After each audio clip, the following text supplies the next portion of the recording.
परमाणु ठिकाने पर बड़ा हमला, 1500 मिसाइलों से ईरानी कोहराम।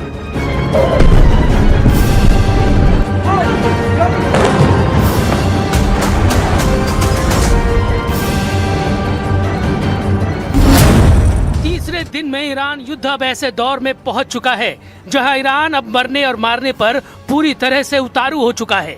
जहां पहले राउंड में अमेरिका और इजराइल ने एक तरफा हमले करके सुप्रीम लीडर अली खamenei समेत 48 से ज्यादा टॉप लीडर्स और कमांडर्स को मार डाला, तो वहीं अब ईरान ने पिछले 3 दिनों में 1000 मिसाइल और ड्रोन से इजराइल और पश्चिमी एशिया में फैले अमेरिका के दर्जनों सैन्य अड्डों पर भीषण हमले किए हैं।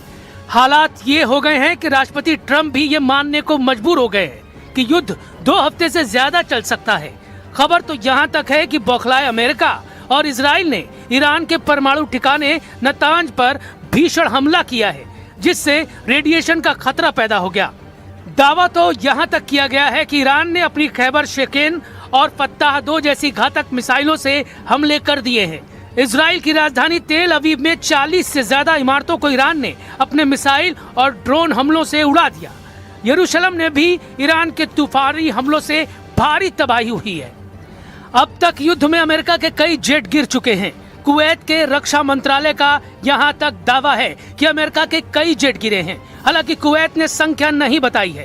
कुल मिलाकर मिडिल के 8 देश ईरान की बदले की आग में जलने लगे हैं। हम शुरुआत करते हैं अमेरिका और इजराइल के उस तूफानी हमलों से, जिसकी वजह से पश्चिमी एशिया में परमाणु जंग का खतरा पैदा हो गया है। ईरान के परमाणु ठिकाने पर हमला, नेतन्याहू के दफ्तर पर निशाना। 28 फरवरी 2026 को शुरू हुए ऑपरेशन एपिक फ्यूरी और ऑपरेशन रोरिंग लॉयन में ईरान ने तांडव मचा रखा है। रॉयटर्स के हवाले से खबर आ रही है कि अभी तक ईरान में 255 से ज्यादा लोग मारे जा चुके हैं। तेहरान के पश्चिमी इलाके में सबसे ज्यादा अमेरिका और इजराइल ने हमले किए हैं। खबर तो यहाँ तक है कि इजराइल और अमेरिका ने ईरान के नतांज परमाणु ठिकाने पर भीषण हवाई हमला किया है। रेडिएशन की चेतावनी देते हुए ईरान ने दावा किया है कि इजराइल के हमले से पूरे इलाके में परमाणु रेडिएशन किसी भी वक्त शुरू हो सकता है।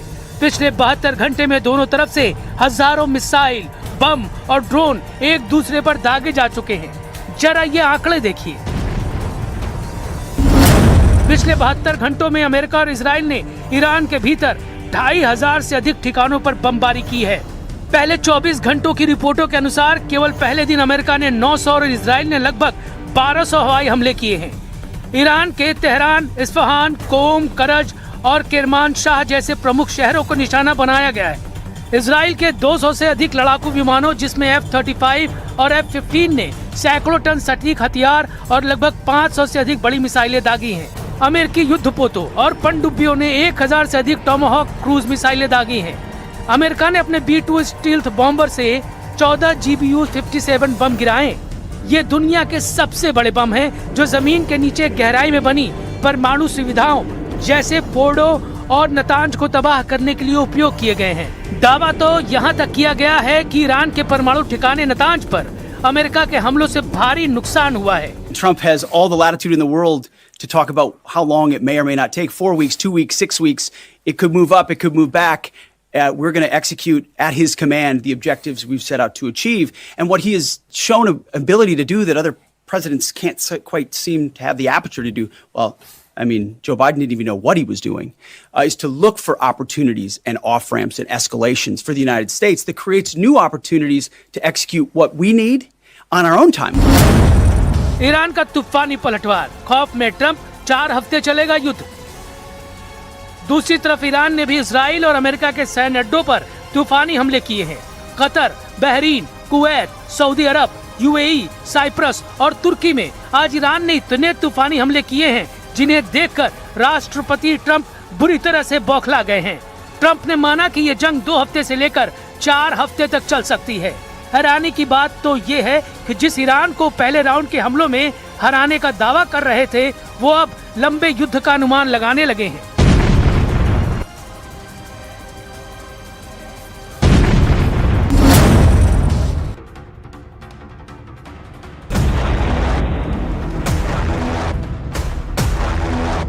कुवैत में 3 F-15E strike eagle jet America के गिर चुके हैं। दावा किया जा रहा है, ईरान का दावा है कि उसने अमेरिका के जेट मार गिराए हैं, लेकिन कुवैत के रक्षा मंत्रालय और अमेरिकी सेंट्रल कमांड ने आधिकारिक तौर पर स्वीकार किया है कि 3 अमेरिकी F-15E फ्रेंडली फायर में तबाह हुए हैं। हालांकि पायलट सुरक्षित बताए जा रहे हैं। अगर हम हवाई हमलों के हिसाब से ईरानी हमला करने की क्षमता को देखें तो वाकई ईरान ने कोहराम मचा दिया है। ईरान ने इस वक्त 700 किलोमीटर दूर इराक में अमेरिकी अड्डों पर हमले तेज कर दिए हैं। 750 किलोमीटर दूर कुवैत पर ईरान ने ताबड़तोड़ ड्रोन और मिसाइल हमले किए हैं। 1050 किलोमीटर दूर बहरीन के मनामा में ईरान ने अमेरिका के नौसैनिक अड्डे पर हमला किया है। 1150 किलोमीटर दूर कतर पर सबसे भीषण हमला ईरान ने किया है। यहाँ पश्चिमी एशिया में अमेरिका का सबसे बड़ा सैन्य अड्डे को ईरान ने तबाह कर दिया है। 1280 किलोमीटर दूर यूएई में भी ईरान के हमलों से भारी तबाही हुई है। 1300 किलोमीटर दूर सऊदी अरब की आरामको तेल कंपनी पर ईरान ने तूफानी हमला किया है। इससे सबसे बड़ी रास तनूरा रिफाइनरी को भीषण नुकसान हुआ है। 1460 किलोमीटर दूर जॉर्डन में भी ईरान के हमले से भारी नुकसान हुआ है। 1500 किलोमीटर दूर ओमान में ईरान ने अमेरिकी ठिकाने पर ड्रोन से हमला किया है। अगर बात करें इजराइल की तो ईरान ने 1550 किलोमीटर दूर इजराइल के कम से कम 6 शहरों पर तूफानी हमले किए हैं। अकेले राजधानी तेल अवीव की 40 इमारतों को ईरान ने ध्वस्त कर दिया है, जबकि 1750 किलोमीटर दूर साइप्रस में फ्रांस के अड्डे पर भी ईरान ने मिसाइलों से हमले किए हैं। कुल मिलाकर ईरान ने साबित कर दिया है कि भले ही अमेरिका और इजराइल ने उसका ऐतिहासिक नुकसान किया है, लेकिन ईरान आखिरी दम तक मुकाबला करेगा।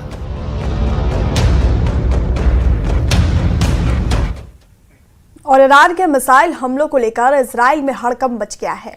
नेतन्याहू का कोई भी डिफेंस सिस्टम फुल प्रूफ नहीं रहा। ईरान की मिसाइलें इजराइल के हर डिफेंस सिस्टम को चकमा दे रही हैं। ईरान ने ऐलान किया है कि वो अब खामेनेई की हत्या का आखिरी बदला लेने जा रहा है।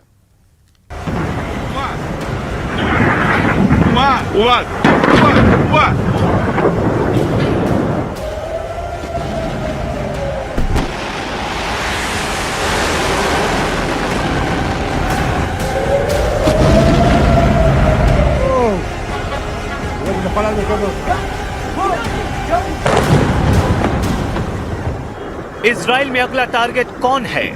ईरान में सर्वोच्च नेता अली खामेनेई की हत्या का बदला लेने के लिए ईरान कहां-कहां मिसाइल दागने जा रहा है। ईरान के टारगेट पर इस वक्त इजराइल की टॉप लीडरशिप है। इजराइल के प्रधानमंत्री बेंजामिन नेतन्याहू, इजराइल के रक्षा मंत्री इजराइल काट्ज, इजराइल के सेना अध्यक्ष इयाल ज़मीर और इजराइल की खुफिया एजेंसी मोसाद के चीफ डेविड बार्निया। इन 4 लोगों के खून का प्यासा हो चुका है ईरान। ईरान में हमले हो रहे हैं, इजराइल में मिसाइल गिर रही हैं। जहां इजराइल की खुफिया एजेंसी मोसाद ईरान में एक्टिव है, वहीं ईरान के खुफिया हिटमैन इजराइल में टहल रहे हैं।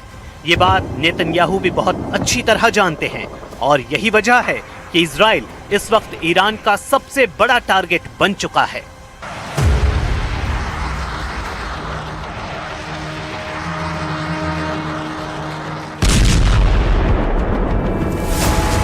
पश्चिमी यरूशलेम में मिसाइल अटैक, तेल अवीव के करीब बेत शेमेश में हमला। चंद घंटों के अंदर तबाही वाले ये 2 वीडियो पूरे इजराइल को परेशान कर रहे हैं। मिसाइल हमले देखिए, उससे मची तबाही देखिए। ऐसे हमलों को रोकने में पूरी तरह नाकाम साबित हो रहा है इजराइल। लेकिन नेतन्याहू का हौसला बुलंद है। नेतन्याहू साफ कर चुके हैं कि खामेनेई के बाद जो भी होगा वो मारा जाएगा। इजराइल किसी को नहीं बख्शेगा। אתמול חיסלנו את הרודן חמינאי, יחד איתו חיסלנו עשרות מבכירי משטר הדיכוי. כוחותינו הולמים עכשיו בלב טהרן בעוצמות הולכות וגוברות, וזה רק ילך ויתגבר עוד יותר במהלך הימים הקרובים. ועם זאת, אלה ימים כואבים. אתמול כאן בתל אביב, ועכשיו בבית שמש, איבדנו אנשים יקרים. इजराइल को सबक सिखाने के लिए ईरान सिर्फ मिसाइल ही नहीं दाग रहा, बल्कि ईरान का कुख्यात शाही ड्रोन भी इजराइल में हड़कंप मचा रहा है।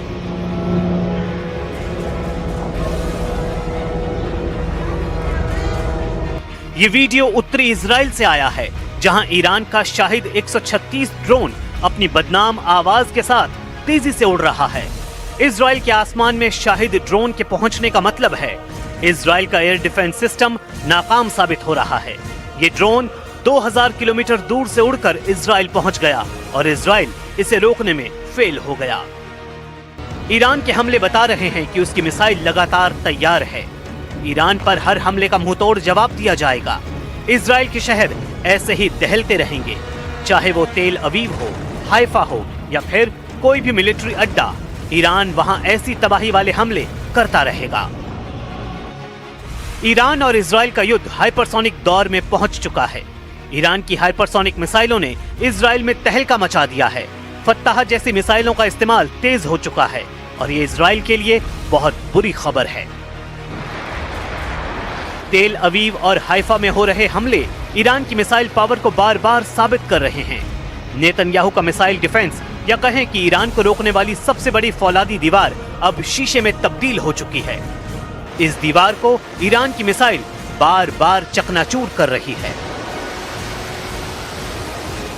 बेत शेमेश में हुए हमले के बाद के हालात देखिए। यहां ऐसी तबाही हुई और इतनी जान गई कि तेल अवीव से लेकर वॉशिंगटन डीसी तक हड़कंप मच गया। यहां पर मिसाइल गिरी तो बंकर तक फटकर तबाह हो गया और वहां मौजूद कई लोग मारे गए।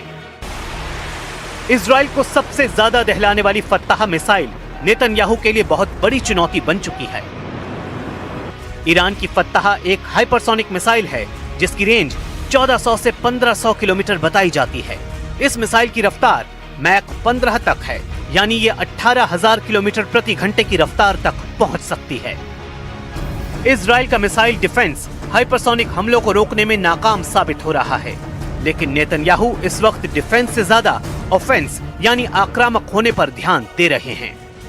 אנחנו במערכה שבה אנחנו מביאים את כל כוחו של צה"ל כפי שלא היה מעולם למערכה הזאת כדי להבטיח את קיומנו ועתידנו. אבל אנחנו מביאים למערכה הזאת גם את סיועה של ארצות הברית, את ידידי נשיא ארצות הברית דונלד טראמפ, את צבא ארצות הברית, ושילוב הכוחות הזה מאפשר לנו לעשות את מה שאני מייחל לעשות כבר 40 שנה. להכות את משטר הטרור שוק על ירך. इजराइल पर हुए हमलों में जिन मिसाइलों ने तबाही मचाई है उनकी लिस्ट देख लीजिए, क्योंकि यही अब तक नेतन्याहू के लिए सबसे बड़ी परेशानी बनी है। इनमें सबसे खतरनाक फत्ताह 1 और खैबर शिकर मिसाइल शामिल हैं। इसमें कद्र और इमाद मिसाइल भी शामिल हैं। फत्ताह हाइपरसोनिक मिसाइल की रेंज 1400 किलोमीटर है। खैबर शिकन मिसाइल की रेंज 1450 किलोमीटर है। कद्र मिसाइल की रेंज 2000 किलोमीटर तक है और इमाद की रेंज 1700 किलोमीटर है। ये सभी मिसाइल इजराइल के खिलाफ ऑपरेशन में दागी जा रही हैं। तेल अवीव से लेकर हाइफा और अशदोद से लेकर बीर शीबा और शेफाल जैसे छोटे शहरों पर भी इन्हीं मिसाइलों से हमले हुए हैं।